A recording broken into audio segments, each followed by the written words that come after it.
Channel I সংবাদ।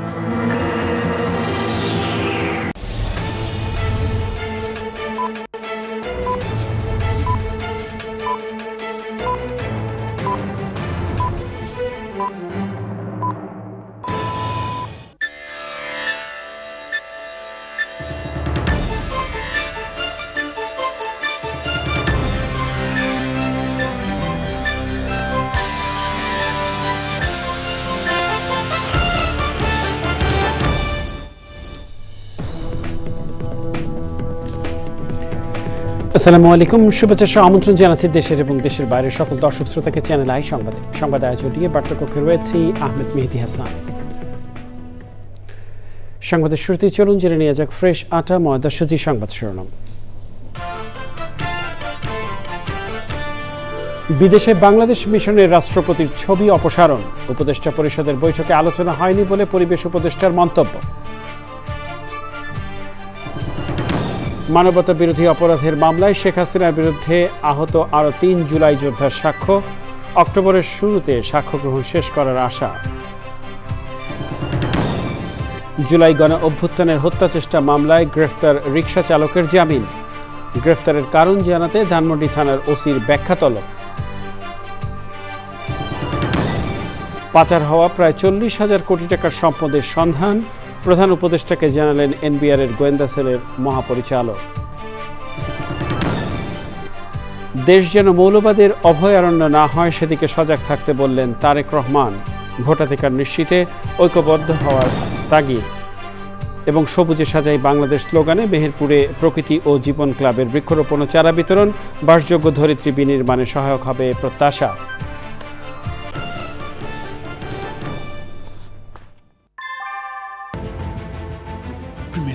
Inbuilt German technology, Bangladesh's first thermix rod, Salam Steel Thermax. সংবাদ শিরোনামগুলো জানাচ্ছিলাম প্রিয় দর্শক। এখনকার সংবাদ আয়োজন একই সঙ্গে চ্যানেল আইয়ের ইউটিউব চ্যানেলে এবং চ্যানেল আইয়ের ওটিটি প্ল্যাটফর্ম আই স্ক্রিনে লাইভ স্ট্রিমিং হচ্ছে। যাওয়া যাক বিস্তারিত সংবাদে। বিদেশে বাংলাদেশের বেশিরভাগ মিশন থেকে রাষ্ট্রপতি মোহাম্মদ শাহাবুদ্দিনের ছবি সরানো হয়েছে। মৌখিক নির্দেশনায় সকল মিশন থেকে রাষ্ট্রপতির ছবি সরানোর এই নির্দেশনা কার্যকর করার বিষয়টি তদারকিও করা হচ্ছে বলে জানা গেছে। বিভিন্ন গণমাধ্যম বিষয়টি নিয়ে সংবাদ প্রকাশ করেছে। এই বিষয়ে পরিবেশ উপদেষ্টা জানিয়েছেন, রাষ্ট্রপতির ছবি সরানোর বিষয়ে উপদেষ্টা পরিষদের বৈঠকে কোনো আলোচনা হয়নি। পান্থর রহমান জানাচ্ছেন বিস্তারিত। গণপ্রজাতন্ত্রী বাংলাদেশ রাষ্ট্রের সর্বোচ্চ সাংবিধানিক পদ রাষ্ট্রপতি। তার বাসভবন বঙ্গভবন থেকে শুরু করে সরকারি দপ্তরে টাঙানো থাকে রাষ্ট্রপ্রধানের ছবি। বিশ্বের বিভিন্ন দেশে বাংলাদেশের মিশনগুলোতেও থাকে রাষ্ট্র ও সরকার প্রধানের ছবি। তবে মৌখিক নির্দেশনায় বিদেশে বাংলাদেশের সব মিশন, কনসুলেট, কূটনীতিকদের অফিস ও বাসভবন থেকে রাষ্ট্রপতি মোহাম্মদ শাহাবুদ্দিনের ছবি সরানোর খবর পাওয়া যাচ্ছে। তবে বিষয়টি নিয়ে উপদেষ্টা পরিষদে আলোচনা হয়েছে বলে জানা নেই পরিবেশ উপদেষ্টার। আদৌ এরকম কোনো মৌখিক নির্দেশ দিয়েছে কিনা, আদৌ সরানো হচ্ছে কিনা সেগুলো তো জানি না।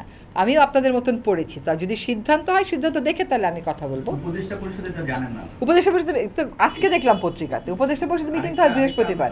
আমি কিন্তু উপদেষ্টা পরিষদ জানে না এই কথা বলিনি। আমি বলছি উপদেষ্টা পরিষদে সভা তো হয়নি, সভায় যেহেতু এটা আলোচিত না, কাজেই যদি এরকম সরকারি পর্যায়ে সিদ্ধান্ত হয় তাহলে সবাই হয়তো আলোচিত হবে। পররাষ্ট্র মন্ত্রণালয় এবং বেশ কয়েকটি মিশন সূত্রে জানা গেছে, টেলিফোন করে কয়েকটি মিশনে এই নির্দেশনা দেয়া হয়েছে এবং তাদেরকে বলা হয়েছে বাকিদের জানিয়ে দিতে। সবার কাছে সরাসরি এই নির্দেশনা না পৌঁছালেও প্রায় সব দূতাবাসই রাষ্ট্রপতির ছবি সরিয়ে নিয়েছে বলে কূটনৈতিক সূত্র নিশ্চিত করেছে। একই সঙ্গে রাষ্ট্রপতির ছবি সরিয়ে নেওয়ার বিষয়টি তদারকির দায়িত্বও দেয়া হয়েছে পররাষ্ট্র মন্ত্রণালয়ের কয়েক কর্মকর্তাকে। তবে এ নিয়ে আনুষ্ঠানিক কোনো বক্তব্য দিতে অপারগতা জানিয়েছে পররাষ্ট্র মন্ত্রণালয়। পান্থর রহমান, চ্যানেল আই, ঢাকা।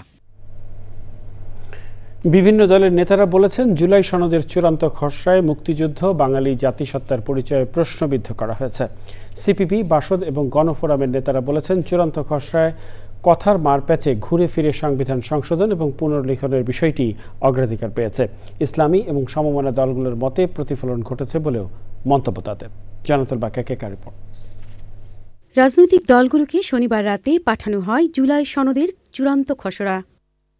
খসড়ার ৩টি অংশ: ভূমিকা, সুপারিশ এবং বাস্তবায়নে অঙ্গীকারনামা। এর মধ্যে ভূমিকা নিয়ে রাজনৈতিক দলগুলো বাঙালি জাতিসত্তার পরিচয় প্রশ্নবিদ্ধ করার অভিযোগ করেছে। 4 মূলনীতিকে অস্বীকার করছে 53 বছর পরে এসে, এবং এই 4 মূলনীতিকে প্রশ্নবিদ্ধ করেছে যারা রাষ্ট্র নির্মাণের বিরোধিতা করেছিল।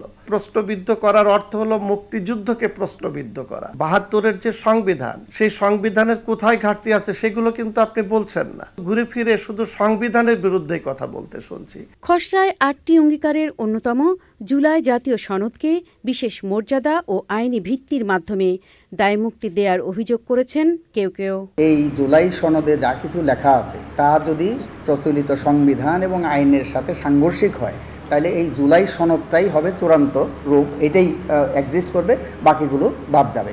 এটা একটা ভয়ঙ্কর জিনিস যে তাদের মনে যে নতুন সংবিধানের বাসনাটা ছিল, সেই বাসনাটাই ঘুরিয়ে ফেরিয়ে কথার মার পেছে তারা এই জিনিসটা এখানে এস্টাবলিশ করার জন্য চেষ্টা করছে। সুপারিশগুলো বাস্তবায়নে আগে 2 বছর সময়সীমার কথা বলা হলেও চূড়ান্ত খসড়ায় বর্তমান অন্তর্বর্তী সরকারের আমলেই বাস্তবায়নের উল্লেখ রয়েছে। সিপিবির সাধারণ সম্পাদক বলেন, এটি অন্তর্বর্তী সরকারের দায়িত্বের মধ্যেই পড়ে না। মনে হয় যেন যে সরকার, অন্তর্বর্তীকালীন সরকার ক্ষমতায় আছে, সে একটা বুদ্ধিটুদ্ধি বের করে কিভাবে জোর জুলুম করে এটা বাস্তবায়ন করতে পারে। তার সামনে প্রধান কাজ হচ্ছে নির্বাচন করা। কিন্তু এই ঐক্যমত্য কমিশন যেভাবে এটা একটা খসড়া লিখিত দিয়েছে, এটা ঐক্যমত্যের ক্ষেত্রে এটা নতুন সংকট তৈরি করুক। ঠিক এইভাবে তারা রাখলে শুধু আমাদের দল না, আরও অনেকগুলো দলের জন্য এখানে স্বাক্ষর করা অসম্ভব হয়ে পড়বে। কয়েকটি দলের নেতারা বলছেন, সংবিধান ও রাষ্ট্রের মূলনীতির মতো আদর্শের জায়গায় ফারাক রেখে জুলাই সনদ সই করার বিষয়ে ভাববে দলগুলো। জান্নাতুল বাকিয়া কেকা, চ্যানেল আই, ঢাকা। জুলাই আগস্ট গণ অভ্যুত্থানের সময় সংগঠিত মানবতা বিরোধী অপরাধের মামলায় শেখ হাসিনা সহ 3 জনের বিরুদ্ধে অক্টোবরের প্রথম সপ্তাহের মধ্যে সাক্ষ্য গ্রহণ শেষ হবে বলে জানিয়েছে প্রসিকিউশন। মাথায় গুলিবিদ্ধ জুলাই যোদ্ধা আব্দুস সামাদ মিয়া, মিজান মিয়া এবং পুলিশের গুলিতে পিঠ ঝাঁঝরা হয়ে যাওয়া আন্দোলনকারী শিক্ষার্থী নাইম শিকদার সাক্ষ্য দিয়েছেন। তারা বলেছেন, ওই ঘটনার জন্য শেখ হাসিনা সহ দায়ী সকলের বিচার চান তারা। মাজহারুল হক মান্নার রিপোর্ট। জুলাই আগস্টে ঘটনায় করা মানবতাবিরোধী অপরাধের মামলায় সাবেক আইজিপি চৌধুরী আব্দুল আল মামুন এবং আরও 4 মামলার 15 আসামিকে হাজির করা হয় ট্রাইব্যুনালে। শেখ হাসিনা সহ 3 আসামির বিরুদ্ধে সাক্ষ্য দেন 4 সাক্ষী। তাদের মধ্যে জুলাই যোদ্ধা আব্দুস সামাদ মিয়া আদালতকে জানান, আন্দোলনের সময় মাথায় গুলিবিদ্ধ হন তিনি। আর কোটাবিরোধী আন্দোলনে পুলিশের গুলিতে পিঠ ঝাঁঝরা হয়ে যাওয়া শিক্ষার্থী নাইম শিকদার ওই দিনের ঘটনা তুলে ধরেন। তাদের জেরা করেন শেখ হাসিনার পক্ষের স্টেট ডিফেন্স আইনজীবী। তাদের এই ঘটনার জন্য যারা দায়ী, অর্থাৎ সাবেক প্রধানমন্ত্রী শেখ হাসিনা, সাবেক স্বরাষ্ট্রমন্ত্রী আসাদুজ্জামান খান কামাল, পুলিশের আইজিপি চৌধুরী আবদুল্লাহ আল মামুন, সাবেক সেতুমন্ত্রী ওবায়দুল কাদের, তারপরে তালুকদার আব্দুল খালেক, পুলিশ কমিশনার খুলনা, অর্থাৎ যারা এই ঘটনার জন্য দায়ী সকলের বিচার দাবি করছে। এই মামলায় সাক্ষী 81 জন। এ পর্যন্ত সাক্ষ্য দিয়েছেন 9 জন। কবে নাগাদ সাক্ষ্য গ্রহণ শেষ হবে সে সম্পর্কে জানায় প্রসিকিউশন। আমরা 81 জন সাক্ষীর তালিকা এখানে দিয়েছি। আইনে আমাদের অতিরিক্ত সাক্ষী দেওয়ারও সুযোগ আছে। ম্যাটেরিয়াল উইটনেস আয়োর বাদে, অর্থাৎ তদন্তকারী কর্মকর্তা ছাড়া অন্যান্য সাক্ষী আমরা আশা করছি যে আমরা আগামী মাসের মধ্যে, না হলে পরবর্তী মাসের ফার্স্ট উইকে উপস্থাপন কমপ্লিট করতে পারব। রামপুরায় কার্নিশে ঝুলে থাকা ব্যক্তিকে গুলি করা ও 2 জনকে হত্যার ঘটনায় করা মামলায় 25শে আগস্ট আনুষ্ঠানিক অভিযোগ দাখিল করতে প্রসিকিউশনকে নির্দেশ দিয়েছেন ট্রাইব্যুনাল। আর কোনাবাড়ি, যাত্রাবাড়ি ও মোহাম্মদপুরের ঘটনায় করা মামলায় তদন্ত প্রতিবেদন দাখিলের জন্য তদন্ত সংস্থাকে আরও 2 মাস সময় দেন আদালত। মাজহারুল হক মান্না, চ্যানেল আই, ঢাকা। জুলাই গণ অভ্যুত্থানের হত্যা চেষ্টা মামলায় জামিন পেলেন ধানমন্ডি 32 নম্বরে ফুল দিতে গিয়ে মারধরের শিকার রিকশা চালক আজিজুর রহমান। আজিজুর কোনো রাজনীতির সঙ্গে জড়িত নয় জানিয়ে তার স্ত্রী আদালতের আদেশে সন্তোষ প্রকাশ করেছেন। সরকার এক বিবৃতিতে বলেছে, রিকশা চালক আজিজুর রহমানকে কিসের ভিত্তিতে সন্দেহভাজন হিসেবে একটি মামলায় গ্রেফতার করা হয়েছে তা জানতে চেয়ে ধানমন্ডি থানার ওসির কাছে ব্যাখ্যা তলব করা হয়েছে। শাকের রত্নের রিপোর্ট।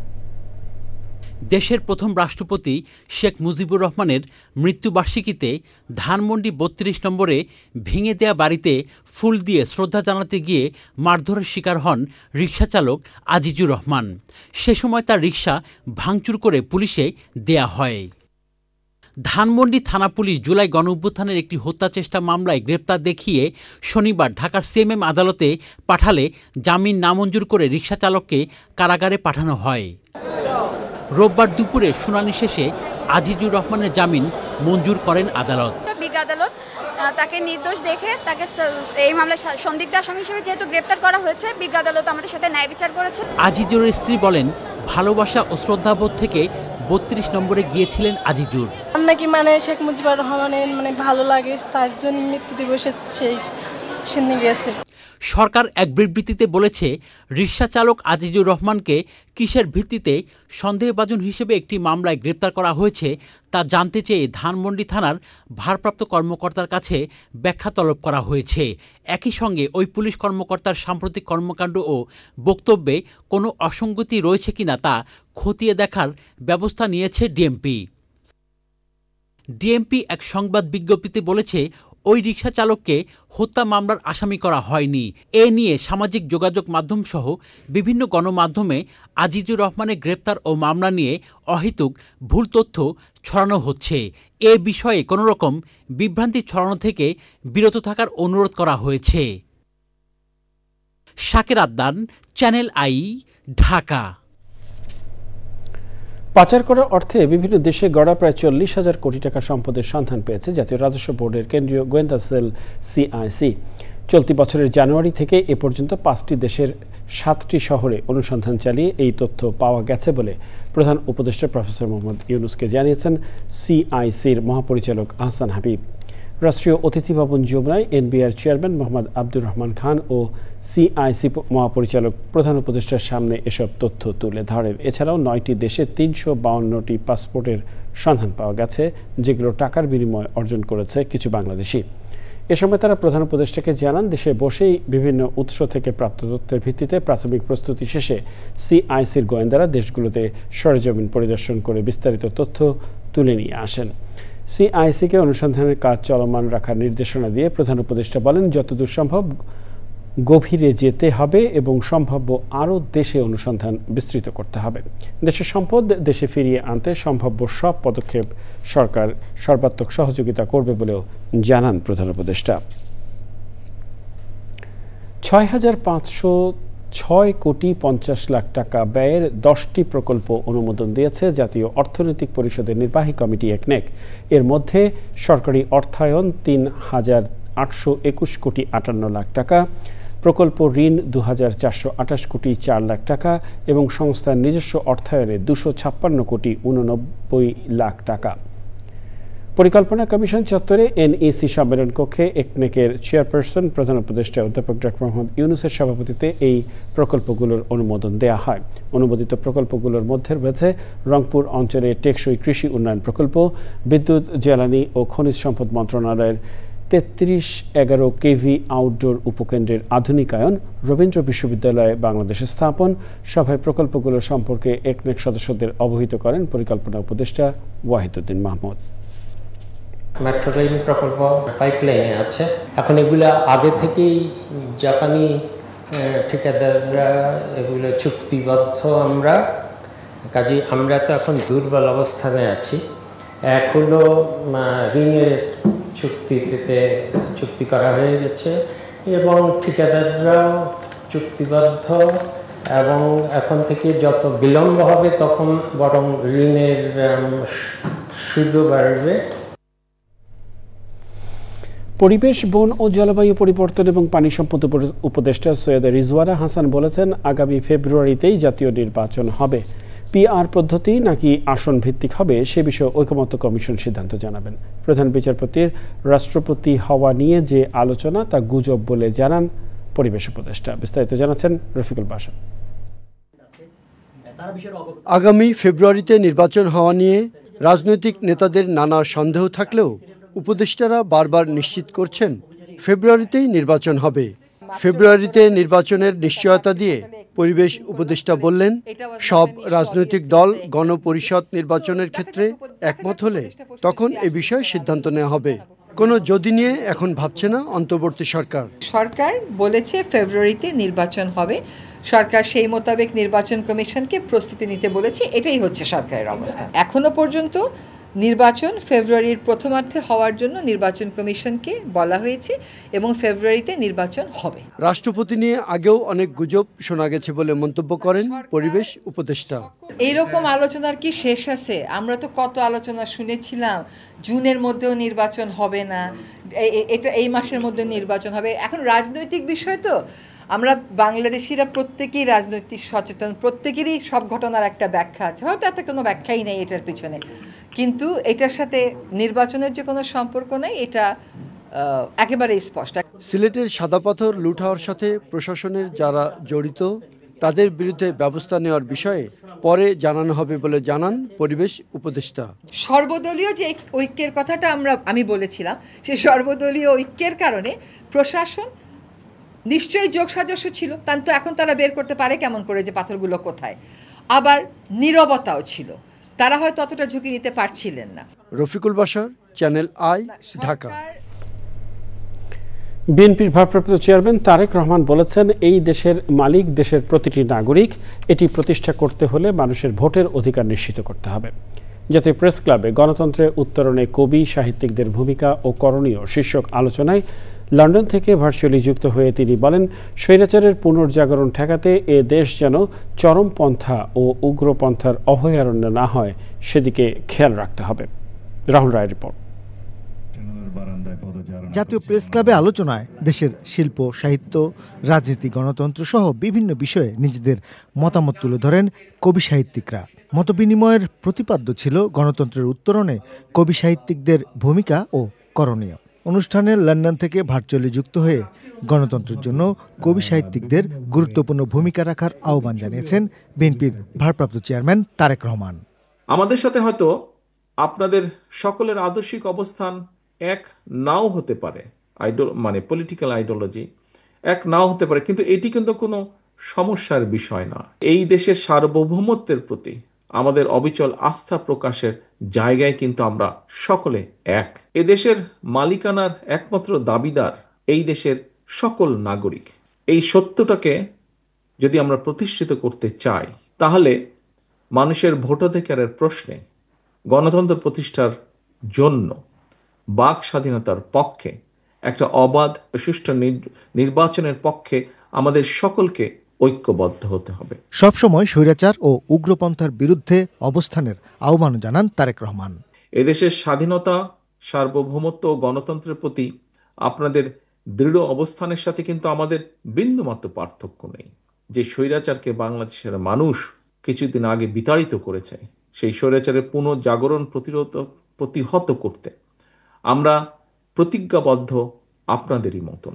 বিশেষভাবে একটি বিষয় বোধহয় এখানে কয়েকজন বক্তা উল্লেখ করেছেন, আমিও আপনাদের সাথে একইভাবে বলতে চাই যে এই দেশকে কোনো চরমপন্থা বা মৌলবাদের অভয়ারণ্য যেন কোনোদিন পরিণত হতে না পারে, সেটিও কিন্তু আমাদের প্রত্যাশা। আকাঙ্ক্ষিত প্রত্যাশার বাংলাদেশ গড়ে তোলার কথা বলেছেন বিএনপির ভারপ্রাপ্ত চেয়ারম্যান তারেক রহমান। বাংলাদেশের জনগণের একটি প্রত্যাশিত বাংলাদেশ গড়ার আকাঙ্ক্ষা ব্যক্ত করে রাহুল রায়, চ্যানেল আই, ঢাকা। জুলাই সনদ ও পিআর পদ্ধতিতে নির্বাচনের বিষয়ে রাজনৈতিক দলগুলোর মতবিরোধ দূর করতে প্রধান উপদেষ্টাকে আলোচনার উদ্যোগ নেওয়ার আহ্বান জানিয়েছেন কয়েকটি রাজনৈতিক দল। জামায়াতে ইসলামীর আয়োজনে এক সেমিনারে এসব দল হুঁশিয়ারি দিয়ে বলেছে, জুলাই সনদের আইনগত ভিত্তি প্রদান ও পিআর পদ্ধতির দাবি মানতে তারা সরকারকে বাধ্য করবেন। লুৎফর রহমান সোহাগের রিপোর্টে বিস্তারিত। জুলাই ঘোষণাপত্র ও জুলাই সনদের আইনগত স্বীকৃতির বিষয়ে ঢাকায় জামায়াতে ইসলামীর সেমিনার। আলোচনায় নেতারা জুলাই ঘোষণাপত্র, জুলাই সনদ ও আগামী নির্বাচনের পদ্ধতি নিয়ে সরকারের অবস্থানের সমালোচনা করেন। হুঁশিয়ারি দেন আরও একটি বিপ্লব করে দাবি আদায়ের। আমরা যারা পিআর চাই, যারা সংস্কার চাই, যারা দুর্নীতিমুক্ত বাংলাদেশ চাই, সবাই মাঠে আবার ঐক্যবদ্ধভাবে, যৌথভাবে আমরা এই দাবি পূরণে সরকারকে বাধ্য করব। বিএনপির সঙ্গে এসব দলের মতবিরোধ সামনে আসে ঐক্যমত্য কমিশনের সংস্কার আলোচনায়। দলগুলো বলছে, মনোনয়ন বাণিজ্য বন্ধ হওয়ার বয়ে একটি দল পিআর পদ্ধতির বিরোধিতা করছে।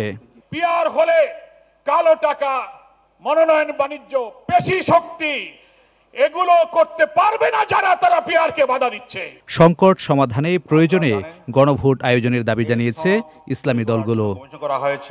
লুৎফর রহমান সোহাগ, চ্যানেল আই, ঢাকা। সংস্কৃতি উপদেষ্টা মোস্তফা সরওয়ার ফারুকী শারীরিক অবস্থায় স্থিতিশীল, তবে তাকে 72 ঘন্টার পর্যবেক্ষণে রেখেছেন চিকিৎসকরা। রাজধানীর স্কয়ার হাসপাতালে হেমাটোলজি অ্যান্ড গ্যাস্ট্রোএন্ট্রোকোলজি বিভাগের কনসালটেন্ট ডাক্তার মীর ফওয়াজ হোসাইন শুভর অধীনে চিকিৎসাধীন আছেন তিনি। আজ আরও কিছু শারীরিক পরীক্ষা নিরীক্ষা করা হচ্ছে। মনিরুল হাসানের সহায়তায় নিশাত তামান্না মুবু রিপোর্ট। 5 দিনের সরকারি সফরে শুক্রবার কক্সবাজারে যান সংস্কৃতি উপদেষ্টা। কক্সবাজারকে সাংস্কৃতিক হাব হিসেবে গড়ে তুলতে অংশীজনদের নিয়ে 2 দিনের কর্মশালায় আজ প্রধান অতিথি হিসেবে উপস্থিত থাকার কথা ছিল তাঁর। শনিবার রাত 8টার দিকে হোটেল ওশান প্যারাডাইসে অবস্থানকালে হঠাৎ অসুস্থ হয়ে পড়েন তিনি। রাতেই সংস্কৃতি উপদেষ্টাকে একটি এয়ার অ্যাম্বুলেন্সে ঢাকায় আনা হয়, ভর্তি করা হয় স্কয়ার হাসপাতালে। সংস্কৃতি উপদেষ্টার স্ত্রী বিশিষ্ট অভিনেত্রী নুসরাত ইমরোজ তিশা সামাজিক যোগাযোগ মাধ্যমে জানান, মোস্তফা সরওয়ার ফারুকী হাসপাতালে চিকিৎসাধীন ও আশঙ্কামুক্ত। তাঁর সুস্থতার জন্য দোয়া কামনা করেন তিনি। কাজের চাপ, খাবারে অনিয়ম ও পানি শূন্যতার কারণে সংস্কৃতি উপদেষ্টা অসুস্থ হয়ে পড়েন বলে জানান স্বাস্থ্য অধিদপ্তরের মহাপরিচালক। উনি কাজের লোডে ছিলেন, দুপুর থেকে খাওয়া দাওয়া ভালো হয়নি, এটা একটা বিষয়। তো ওই কিছুটা সেই জন্য পানি শূন্যতা আছে, ওনার স্যালাইন চলছে। অন্য অন্য ইনভেস্টিগেশন ওনারা পাঠিয়েছেন, ইসিজি করা হয়েছে, তার হার্টের কোনো সমস্যা নাই। তো আমরা আসলে আশা করছি যে ইনশাল্লাহ উনি খুব দ্রুত আরোগ্য লাভ করবেন এবং খুব গুরুতর কোনো কিছু হয়েছে এটা প্রাথমিক পর্যায়ে ডাক্তাররা যা দেখেছেন, আমরা যেটা দেখলাম তাতে আমরা আশা করছি যে উনি শঙ্কামুক্ত ইনশাল্লাহ। সংস্কৃতি উপদেষ্টার অসুস্থতার কারণে কক্সবাজারের কর্মশালাটি স্থগিত করা হয়েছে। নিশাত তামান্না মুমু, চ্যানেল আই, ঢাকা। বাংলা চলচ্চিত্রের রূপনগরের রাজকন্যা ও আম্মাজান খ্যাত কালজয়ী অভিনেত্রী ও রোমান্টিক নায়িকা শবনমের জন্মদিন আজ। 1946 সালের এই দিনে ঢাকার নবাবপুরে জন্ম নেন এই অভিনেত্রী। 25 বছর চলচ্চিত্র থেকে দূরে থাকলেও এখনও দর্শকদের মুখে মুখে ফেরে তার নাম এবং অভিনীত চলচ্চিত্রের গান। জন্মদিন উপলক্ষে চ্যানেল আই এসে এই প্রথম টেলিভিশন ক্যামেরার মুখোমুখি হন কিংবদন্তি অভিনেত্রী শবনম। লায়লা নওশিনের রিপোর্ট। আমি রূপনগরের রাজকন্যা, রূপের জাদু এনেছি। রূপনগরের রাজকন্যা হয়ে 1961 সাল থেকে বাংলা চলচ্চিত্রের দর্শকদের মন জয় করে নেওয়া রোমান্টিক নায়িকা শবনম। এরপর 90 দশক পর্যন্ত পাকিস্তান আর বাংলাদেশে 185টি ছবিতে অভিনয় করেন দর্শক নন্দিত অভিনেত্রী শবনম।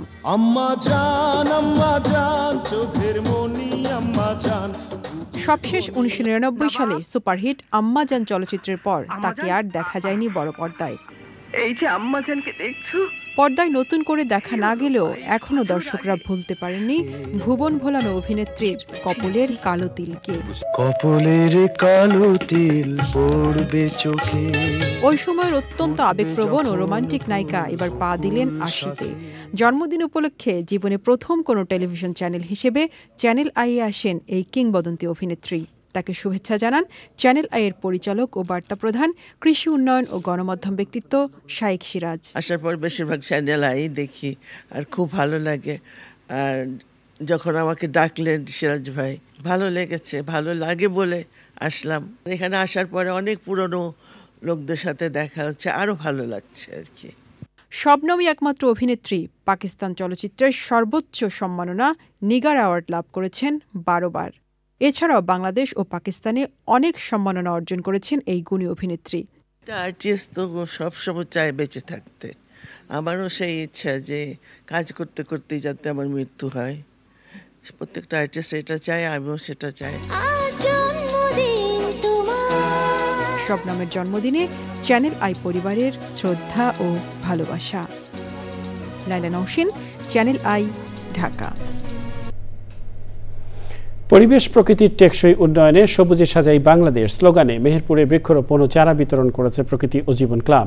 মোবাইল নেটওয়ার্ক অপারেটর বাংলালিংকের সহযোগিতায় মেহেরপুর মাধ্যমিক বালিকা বিদ্যালয় এবং অক্সফোর্ড কিন্ডারগার্টেন স্কুলের শিক্ষার্থীদের মাঝে গাছের চারা বিতরণ করা হয়।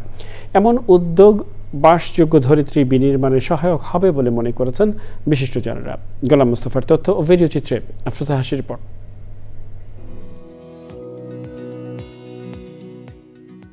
জলবায়ুর অভিঘাতে একদিকে খরা, অন্যদিকে তীব্র শীতে নাজেহাল সীমান্তবর্তী জনপদ মেহেরপুর। সেই সাথে অবৈধ ইটভাটা, নির্বিচারে বৃক্ষনিধন সহ পরিবেশ বিরোধী নানা কর্মকাণ্ডে যখন প্রাণ প্রকৃতি বিপর্যস্ত, তখন ভবিষ্যতের নিরাপদ আবাস বিনির্মাণে সারা দেশের মতো মেহেরপুরেও প্রকৃতি ও জীবন ক্লাবের সবুজায়ন অভিযান। সবুজে সাজাই বাংলাদেশ এই প্রতিপাদ্যে মেহেরপুরে বৃক্ষরোপণ কর্মসূচি পালন করেছে প্রকৃতি জীবন ক্লাব। এই যে বৃক্ষ আমরা লাগাচ্ছি, বৃক্ষের যে নানা ধরনের উপকার, সেই উপকারের একটি বড় অংশ হচ্ছে এই ধরিত্রীকে শীতল রাখা। যত বেশি গাছ লাগাবো তত কিন্তু উষ্ণতা কমবে। মেহেরপুর একটি এমন জায়গা যেখানে কিন্তু উষ্ণতা অনেক বেশি। গবেষণায় দেখা গেছে যে 5% উষ্ণতা কমে যায় যদি আমরা বৃক্ষরোপণ করে সেই জায়গাটিকে আমরা আচ্ছাদনে ঢেকে দিই। আসুন এই বর্ষায় আমরা সবাই হাতে হাত মিলিয়ে বাংলাদেশটাকে সবুজে ছেয়ে ফেলি। বাংলালিংকের সহযোগিতায় আয়োজিত সবুজ উৎসবকে ঘিরে উচ্ছ্বসিত শিক্ষার্থীরা। গাছ আমাদেরকে অক্সিজেন সরবরাহ করে, আমি এই গাছ বাসায় গিয়ে লাগাবো। গাছ আমাদের ঠান্ডা হাওয়া দিতে সাহায্য করে, আমাদের প্রকৃতিকে সুস্থ রাখে, অক্সিজেন দেয়। আমাদের উচিত বেশি বেশি করে গাছ লাগানো এবং গাছের পরিচর্যা করে গাছগুলোকে বড় করে তোলা। বৃক্ষরোপণ বা গাছের চারা রোপণ, এই আশাটা বা এরকম যাতে অনুপরিধি তাদের বেড়ে যায় এবং গাছ সম্পর্কে তারা বিশেষ ধারণা করে। মানুষ এবং প্রকৃতিকে সুন্দরভাবে ধরে রাখার জন্য বাংলালিংকের পক্ষ থেকে এই মহতী উদ্যোগটা অব্যাহত থাকবে। এমন উদ্যোগ নতুন প্রজন্ম সহ সবাইকে পরিবেশ রক্ষায় আরো উদ্বুদ্ধ করবে বলছে সচেতন মহল। বৃক্ষের তার জীবন চক্রের প্রত্যেকটা জায়গায় আমাদেরকে শুধু বন্ধুর মতোই, একদম প্রকৃত বন্ধুর মতোই আমাদেরকে উপকার করে দেয়। গাছ যেন সবাই সুন্দরভাবে লাগাই এবং এটা পরিচর্যা করাই এবং আমাদের এই বাংলাদেশ যেন সবুজে ভরে ওঠে। পরিবেশবাদীরা বলছেন, জনসচেতনতার পাশাপাশি কার্যকর পদক্ষেপের মাধ্যমে সুরক্ষিত থাকবে পরিবেশ প্রতিবেশ, সমৃদ্ধ হবে দেশের জীববৈচিত্র্য। আফরোজা হাসি, চ্যানেল আই। এ পর্যায়ে আই স্পোর্টস।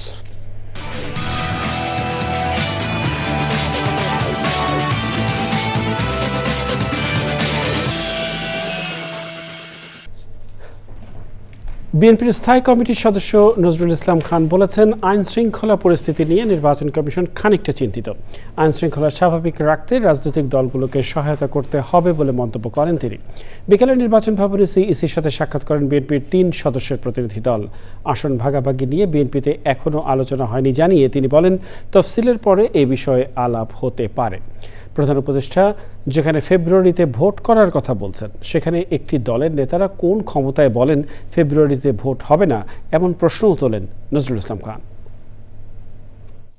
তাদের কিছুটা এখনো কনসার্ন আইন শৃঙ্খলা বিষয়ে। রাজনৈতিক দলগুলি যারা নির্বাচন করে, দায়িত্ব আমাদেরও আছে। আমাদেরও চেষ্টা থাকতে হবে যাতে আইন শৃঙ্খলা পরিস্থিতির কোনো অবনতি না হয়। আসন ভাগাভাগির বিষয়ে কোনো আলোচনা আমাদের দলে এখনো হয় নাই। আসন নিয়ে আলোচনা হয়তো নির্বাচনের তফসিল ঘোষণার পরে। প্রিয় দর্শক, সময় হলো কিছুক্ষণের বিরতি নেবার, আর বিরতির পরে আরো যা থাকছে। গাজায় ইসরায়েলি হামলায় আরো 42 ফিলিস্তিনি নিহত। আল আহলি হাসপাতালে বিমান হামলায় প্রাণ গেল 7 জনের।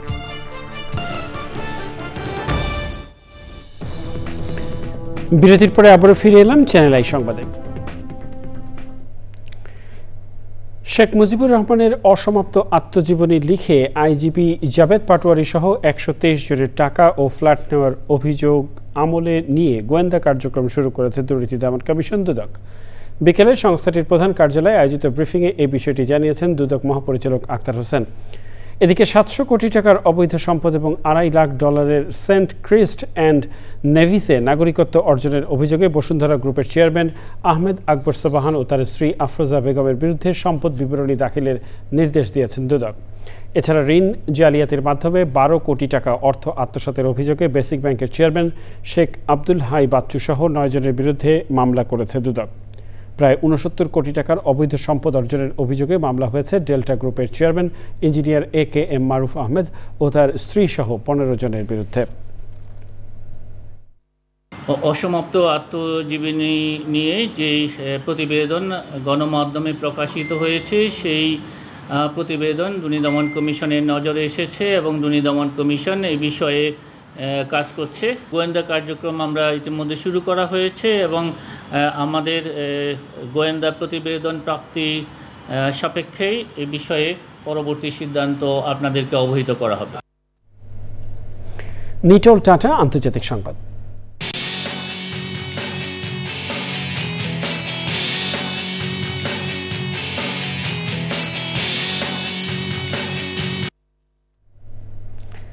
গাজায় গত 24 ঘন্টায় ইসরায়েলি হামলায় অন্তত 42 জন নিহত হয়েছেন। আল আহলি হাসপাতালে ইসরায়েলি বিমান হামলায় অন্তত 7 জনের মৃত্যু হয়েছে। ইসরায়েলে গাজায় যুদ্ধবিরতির দাবিতে প্রতিবাদে অংশ নিয়ে 38 জনকে গ্রেফতার করেছে দেশটির পুলিশ। গত 2 সপ্তাহেরও বেশি সময় ধরে বিভিন্ন দেশ বিমান থেকে ত্রাণ সহায়তা ফেলছে। তবে জাতিসংঘ ও মানবিক সংস্থাগুলো বলছে এসব এয়ারড্রপ যথেষ্ট নয়, এগুলো প্রায়শই সমুদ্র বা বিপজ্জনক এলাকায় পড়ছে। ফিলিস্তিনি স্বাস্থ্য মন্ত্রণালয় জানিয়েছে গত 24 ঘন্টায় অনাহারে আরও 11 জন মারা গেছেন। জানাবো স্ক্রিন সাংস্কৃতিক সংবাদ।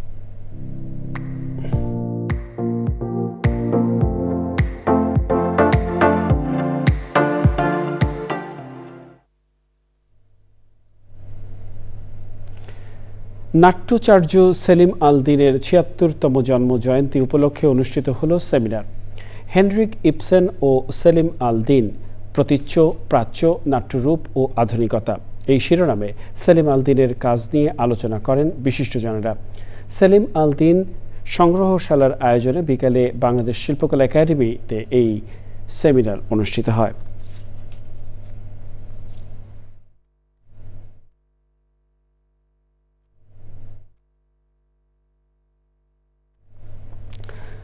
যাওয়া যাক কৃষি সংবাদে।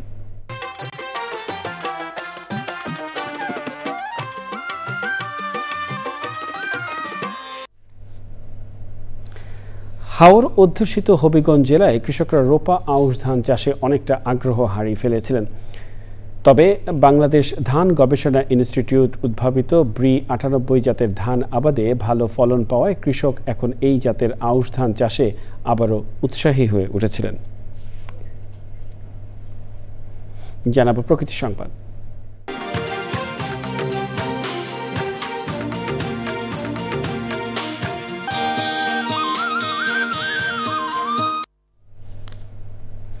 কিশোরগঞ্জের পাকুন্দিয়ায় ফুটবল টুর্নামেন্টের ফাইনাল খেলার বিজয়ী খেলোয়াড়দের নিম গাছের চারা বিতরণ করা হয়েছে। সৈয়দগাঁও সরকারি প্রাথমিক বিদ্যালয় মাঠে অনুষ্ঠিত ফাইনালে খেলায় ট্রাইবেকারে 100 গোলে ছেত্রাখালী একতা স্পোর্টিং ক্লাব পরাজিত হয়। এ সময় পরিবেশ প্রকৃতি রক্ষায় বিজয়ীদের নিম গাছের চারা বিতরণ করেন পৌর ছাত্রদলের সদস্য সচিব মোহাম্মদ মিজানুর রহমান ফেরদৌস। খেলায় ছাত্রদলের কেন্দ্রীয় কমিটির যুগ্ম সাধারণ সম্পাদক মোহাম্মদ নুরুজ্জামান চন্দন এবং অন্যরা উপস্থিত ছিলেন। গাইবান্ধার গোবিন্দগঞ্জে ভাঙন প্রতিরোধে কার্যকর ব্যবস্থা নেয়ার দাবিতে মানববন্ধন করেছেন স্থানীয়রা। উপজেলার ফুলবাড়ি এবং তালুক কানুপুর ইউনিয়নের আয়োজনে মানববন্ধনে বিভিন্ন শ্রেণী পেশার মানুষ অংশ নেন।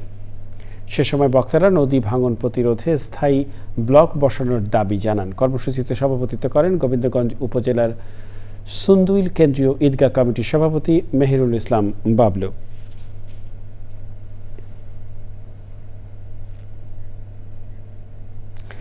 ঢাকা ব্যাংক পিএলসি বাণিজ্য সংবাদ।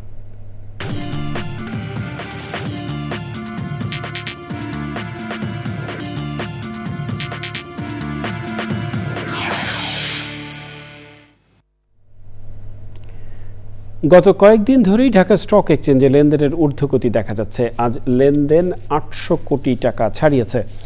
ডিএসইতে আজ 801.71 কোটি টাকার লেনদেন হয়েছে। আজ ঢাকার শেয়ার বাজারে 205টি কোম্পানির শেয়ারের দাম বেড়েছে, কমেছে 135টি কোম্পানির শেয়ারের দাম। সেই সঙ্গে অপরিবর্তিত আছে 58টি কোম্পানির শেয়ারের দাম। ঢাকা স্টক এক্সচেঞ্জের তথ্য অনুসারে আজ ঢাকা শেয়ার বাজারে মূল্যবৃদ্ধির শীর্ষে আছে দেশ গার্মেন্টস। প্রিয় দর্শক, সময় হলো আবারও কিছুক্ষণের বিরতি নেবার, আর বিরতির পরে যা নিয়ে ফিরছি। পিরোজপুরে হাসপাতাল ভবন নির্মাণের 6 মাস পরও লিফট সমস্যায় চালু হয়নি কার্যক্রম, সেবা বঞ্চিত রোগীরা।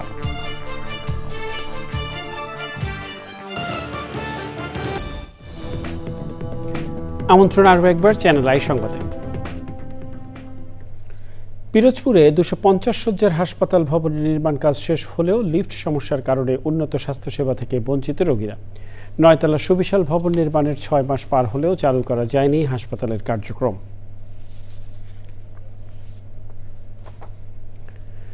থাইল্যান্ডের উন্নত চিকিৎসা সম্পর্কে বাংলাদেশি রোগীদের সচেতন করার পাশাপাশি কম মূল্যে ব্যাংককের চিকিৎসা সুবিধা সম্পর্কে জানাতে আলোচনা ও ক্যাম্পেইনের আয়োজন করে সিয়ামস এলিট। রাজধানীর গুলশান ক্রাউন প্লাজা হোটেলে দিনব্যাপী এই ক্যাম্পেইনে অংশ নেন ব্যাংকক ইন্টারন্যাশনাল হাসপাতালের 3 চিকিৎসক। নিউরোলজি, অর্থোপেডিক্স এবং কার্ডিওলজির ক্ষেত্রে আধুনিক চিকিৎসার সমাধান সম্পর্কে জনসাধারণকে সচেতন করা এই উদ্যোগের লক্ষ্য। পাশাপাশি থাইল্যান্ড এবং বাংলাদেশের মধ্যে শক্তিশালী স্বাস্থ্য অংশীদারিত্ব গড়ে তোলা এই ক্যাম্পেইনের অন্যতম উদ্দেশ্য। রোগের প্রাথমিক লক্ষণ, প্রতিরোধমূলক ব্যবস্থা এবং সঠিক জীবনযাত্রা সম্পর্কে গুরুত্বপূর্ণ তথ্য তুলে ধরেন থাইল্যান্ডের চিকিৎসকরা। এছাড়া জরুরি চিকিৎসার প্রয়োজনে রোগীদের সহায়তার প্রতিশ্রুতি দেন সিয়াম এলিট বাংলাদেশের যোগাযোগ পরিচালক সাব্বির হোসেন। প্রিয় দর্শক, সময় হলে আবারও কিছুক্ষণের বিরতি নেবার, আর বিরতির পরে যা নিয়ে ফিরছি। বিরতির পরে আবারও ফিরে এলাম চ্যানেল আই সংবাদে। ঢাকার কামরাঙ্গীর চরের 55, 56 এবং 57 নম্বর ওয়ার্ডকে সংসদীয় আসন ঢাকা 2-এ বহাল রাখার দাবিতে মানববন্ধন করেছে এলাকাবাসী। সকালে রাজধানীর আগারগাঁয়ে নির্বাচন কমিশনের সামনে এই মানববন্ধন হয়। নির্বাচন কমিশনের নতুন সিদ্ধান্ত অনুযায়ী 55 নম্বর ওয়ার্ড ঢাকা 10 আসনে এবং 56 এবং 57 নম্বর ওয়ার্ড ঢাকা 7 আসনে সংযুক্ত করা হয়েছে। মানববন্ধনে কামরাঙ্গীর চরের সংহতি ও ঐতিহ্য রক্ষা এবং বিভক্ত না করার দাবি জানানো হয়।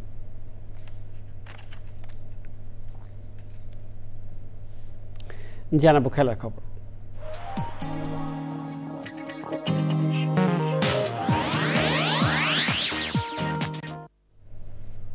প্রিয় দর্শক, সংবাদের শেষ প্রান্তে আমরা চলুন আরও একবার জেনে নেওয়া যাক যা ছিল এখনকার ফ্রেশ আটা, ময়দা, সুজি সংবাদ শিরোনামে। বিদেশে বাংলাদেশ মিশনের রাষ্ট্রপতির ছবি অপসারণ, উপদেষ্টা পরিষদের বৈঠকে আলোচনা হয়নি বলে পরিবেশ উপদেষ্টার মন্তব্য। মানবতা বিরোধী অপরাধের মামলায় শেখ হাসিনার বিরুদ্ধে আহত আরও 3 জুলাই যোদ্ধার সাক্ষ্য, অক্টোবরের শুরুতে সাক্ষ্য গ্রহণ শেষ করার আশা। জুলাই গণ অভ্যুত্থানের হত্যা চেষ্টা মামলায় গ্রেফতার রিকশা চালকের জামিন, গ্রেফতারের কারণ জানাতে ধানমন্ডি থানার ওসির ব্যাখ্যা তলব। পাচার হওয়া প্রায় 40,000 কোটি টাকার সম্পদের সন্ধান, প্রধান উপদেষ্টাকে জানালেন এনবিআরের গোয়েন্দা সেলের মহাপরিচালক। দেশে যেন মৌলবাদের অভয়ারণ্য না হয় সেদিকে সজাগ থাকতে বললেন তারেক রহমান, ভোটাধিকার নিশ্চিতে ঐক্যবদ্ধ হওয়ার তাগিদ। এবং সবুজে সাজাই বাংলাদেশ স্লোগানে মেহেরপুরে প্রকৃতি ও জীবন ক্লাবের বৃক্ষরোপণ ও চারা বিতরণ, বাসযোগ্য ধরিত্রী বিনির্মাণে সহায়ক হবে প্রত্যাশা।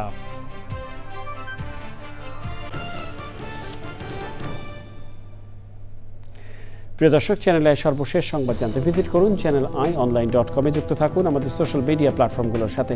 এর সাথে শেষ করছি এখনকার সংবাদ আয়োজন। সংবাদে এতক্ষণ আমাদের সাথে থাকার জন্য সংবাদ টিভির সবার পক্ষ থেকে আপনাদের আবারও শুভেচ্ছা।